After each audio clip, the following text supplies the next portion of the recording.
What if he survived? Hey, welcome to another video.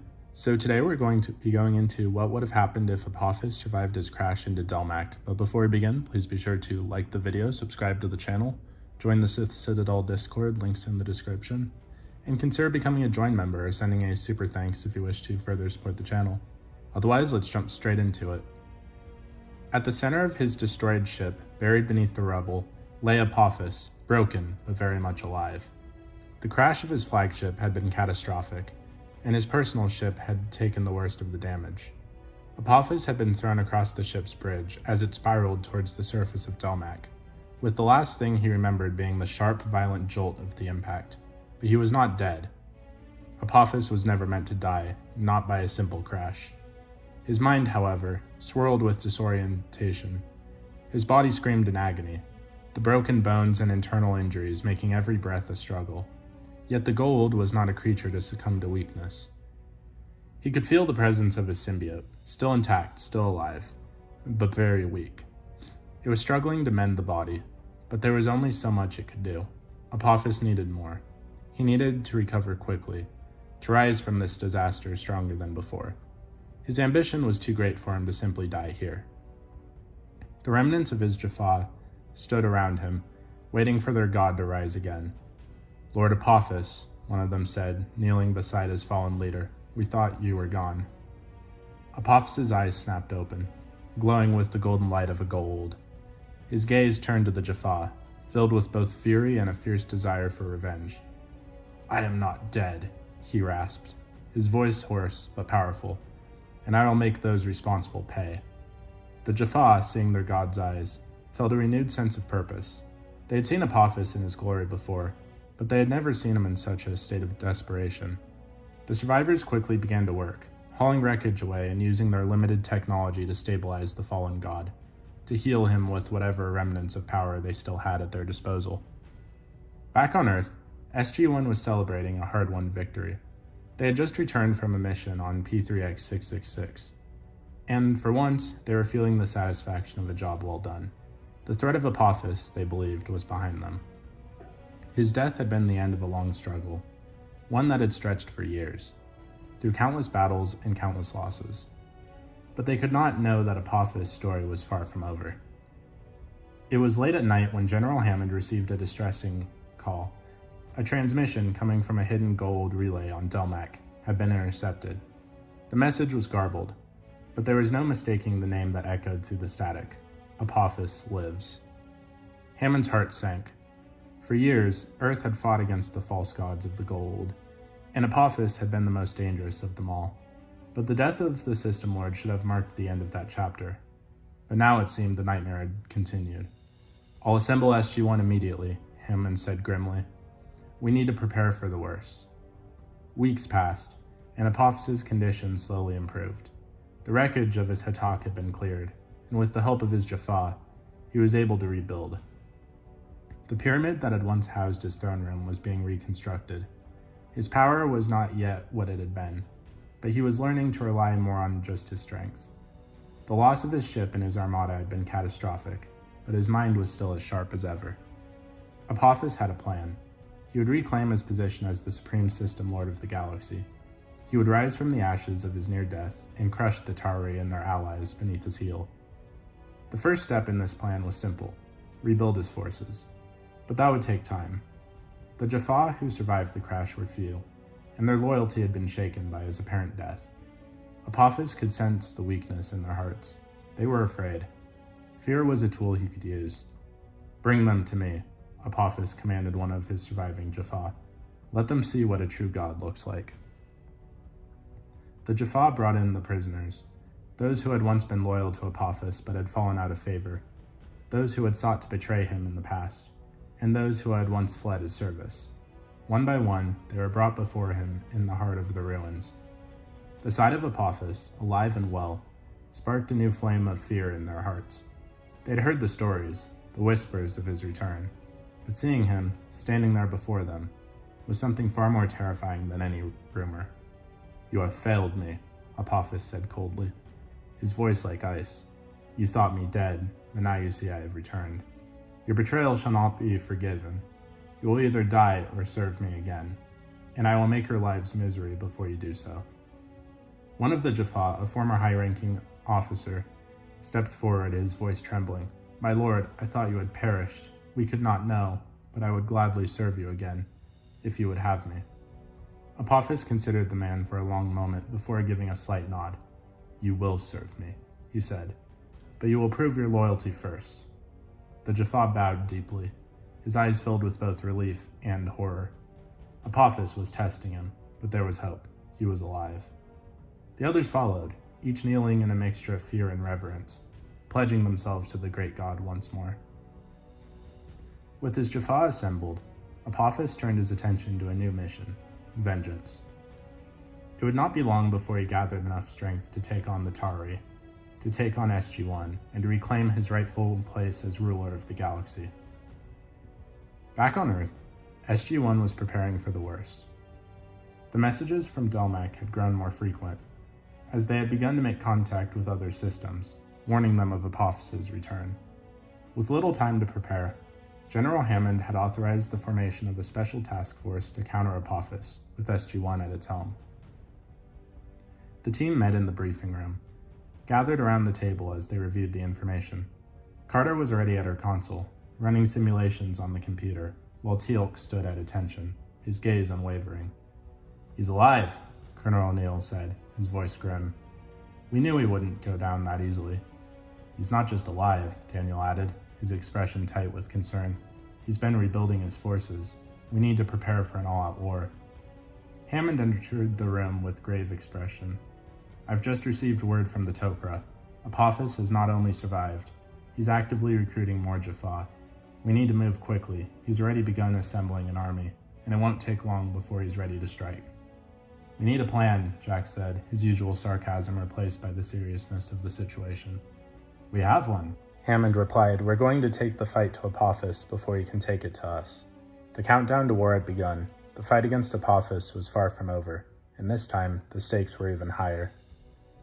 Apophis, once thought to be a shadow of the past, now loomed larger than ever in the present. His schemes were already in motion, his forces rising from the wreckage of Delmak. The threat he posed to the galaxy was growing, and SG1 had no choice but to act swiftly. They were on their way to the heart of Apophis's new stronghold, his rebuilt pyramid, a symbol of unyielding determination to return to power. But this time they would be prepared, or so they hoped. SG1 sat in the briefing room, studying the data they gathered from the Tok'ra and the few remaining intelligence networks loyal to the Tari.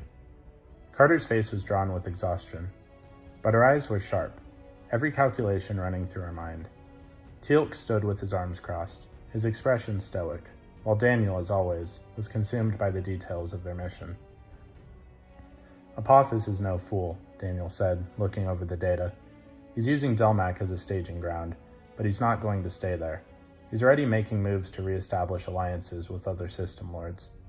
If he's successful, it could mean the reformation of a new empire, one we'd be hard-pressed to take down." Jack nodded, his usual humor absent.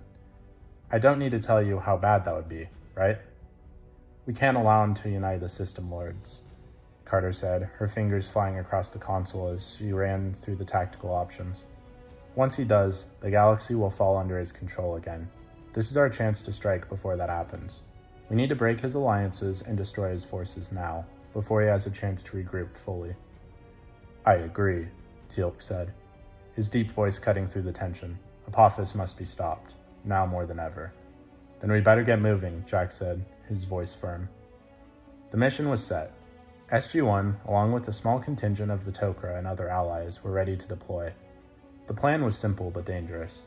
Strike at the heart of Apophis, a rebuilding effort, prevent him from gaining more support from the other system lords, and if possible, take down the Serpent God himself. The team stepped through the Stargate to Delmak, the air dry and oppressive, and the ruins of Apophis' former glory loomed in the distance. The pyramid, once shattered, had been partially rebuilt, a testament to Apophis's determination. Around it, a sprawling camp of Jaffa soldiers stood, their numbers increasing by the day. Jack's eyes narrowed as he surveyed the camp. "Looks like he's got a lot more of them than we thought." "We'll need to be strategic," Carter said, scanning the area through binoculars. "The Jaffa are scattered, but they're already on high alert. Apophis's return has them in full mobilization. We can't wait for them to come to us, Daniel added. We need to hit fast, hit hard, and disrupt whatever supply lines they've established. Once we cause confusion, we can move in and take down Apophis. We have to be quick, though, before you can launch a counterattack. Jack nodded. Let's make it happen. Meanwhile, within the heart of Apophis's pyramid, the Gold Lord stood upon a raised dais, surrounded by his most trusted Jaffa warriors. His body had fully healed, and his symbiote had grown stronger. The golden light in his eyes flared with renewed power, and a cruel smile curved his lips. I will not fail again, Apophis muttered to himself. I will rise, and this time the Tari will not stand in my way. The Jaffa warrior who had pledged his loyalty knelt before him, his head bowed low. My lord, we are ready. The Jaffa are gathering. The other system lords have been contacted. Soon we shall have the strength to conquer all the worlds. Do not speak of the other system lords, Apophis snapped, his voice sharp. They are weak, divided. They fear me. But my true enemy lies with the Tari, the ones who have forsaken me. You must prove your loyalty.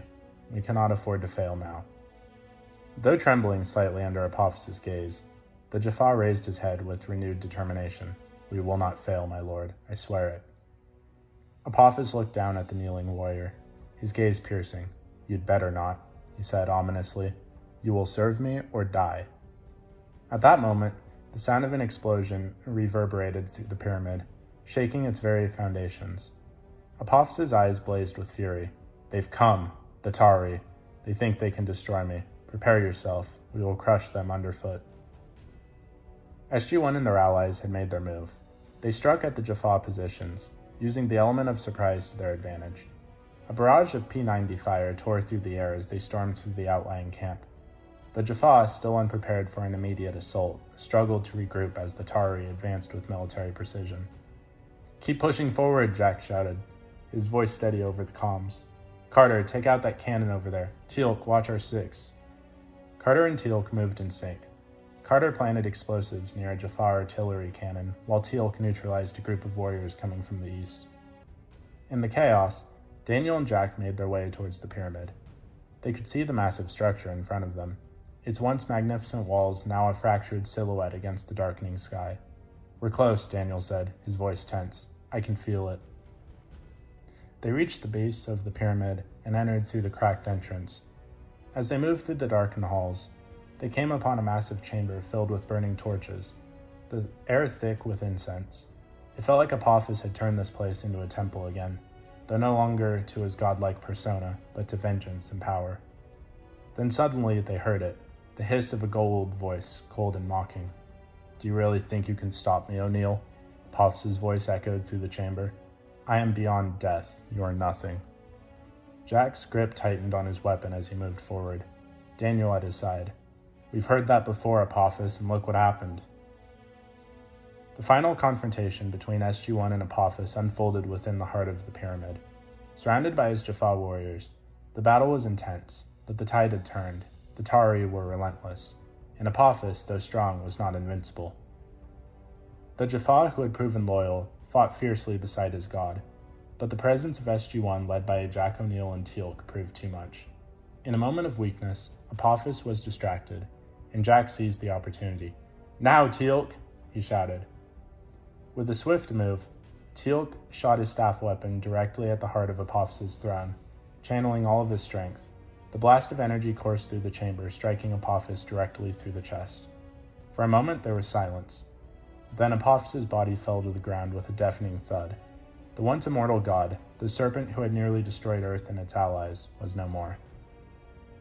As his Jaffa warriors stood in stunned silence, Jack, Daniel, and Teal'c shared a brief look. The battle was over. Apophis had fallen. But they knew that this victory, hard won as it is, was only one chapter in a much larger war. They had defeated one gold, but the universe was still full of enemies waiting in the shadows. So what did you guys think of this fan fiction on what if Apophis survived his crash on Delmak? Please let me know in the comments down below. If you haven't already, please be sure to like the video, subscribe to the channel, join the Sith Citadel Discord, links in the description, and consider becoming a join member or sending a super thanks if you wish to further support the channel. Otherwise, I'll see you in the next video.